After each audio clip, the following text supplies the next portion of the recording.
ഓണമൊക്കെ അല്ലേ വരുന്നേ, നമുക്കൊരു പച്ചടി ഉണ്ടാക്കാം. അതും വെള്ളരിക്ക പച്ചടി. ഞാൻ വെള്ളരിക്കായും ഉപ്പും ഒരു പച്ചമുളകും ഇട്ട് വേവിച്ച്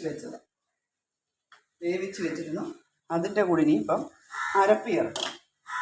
അരപ്പ് തേങ്ങായും ജീരകവും ഇച്ചിരി കടുക് ചതയ്ക്കണം. ഇപ്പം മിക്സിയിലാകുമ്പോൾ അങ്ങ് അരിഞ്ഞു പോകും. ഇച്ചിരി ചതച്ച് ചേർക്കണം.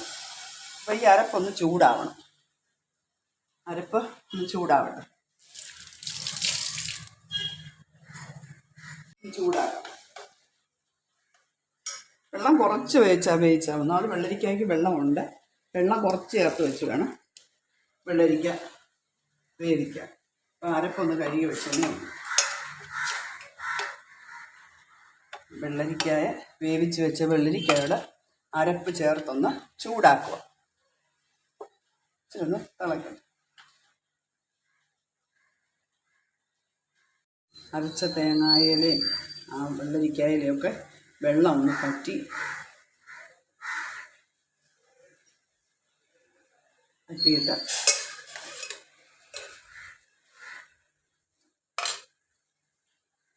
ഈ വെള്ളം വെച്ചുകൊണ്ട് നമ്മൾ തൈര് ചേർത്താൽ ആ പച്ചടിക്ക് രുചി കാണത്തില്ല. അപ്പം ഇത്രയും വെള്ളം ശകലം പറ്റണം. ശകലമല്ല, നല്ലതുപോലെ പറ്റട്ടെ.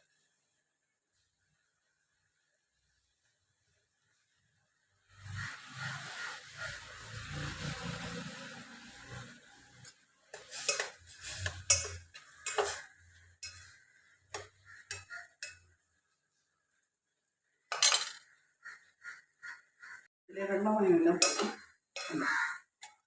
വെള്ളമെല്ലാം പറ്റി നല്ലപോലെ വെന്ത ചേർത്ത് ഇത് തണുക്കാനും പിടിക്കണം. തണുത്ത ശേഷമേ നമുക്ക് തൈര് ചേർക്കാവൂ.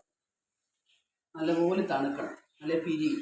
തണുത്തതിന് ശേഷമേ തൈര്, നല്ല കട്ട തൈര് വെക്കണം. അല്ലാതെ അങ്ങനത്തെ തൈരിൻ്റെ ഉണ്ടല്ലോ മോരൊന്നും പറ്റത്തില്ല. നല്ല കട്ട തൈര് ചേർക്കണം, എങ്കിലും അതിൻ്റെ സ്വാദ് കൂടത്തുള്ളൂ. നല്ല കട്ട തൈര് ഒഴിച്ചാൽ കടുവാണ്. ഇപ്പോൾ അത് തണുക്കാൻ വെച്ചു. കടുക് തിളയ്ക്കാൻ കടുക് കിട്ടും.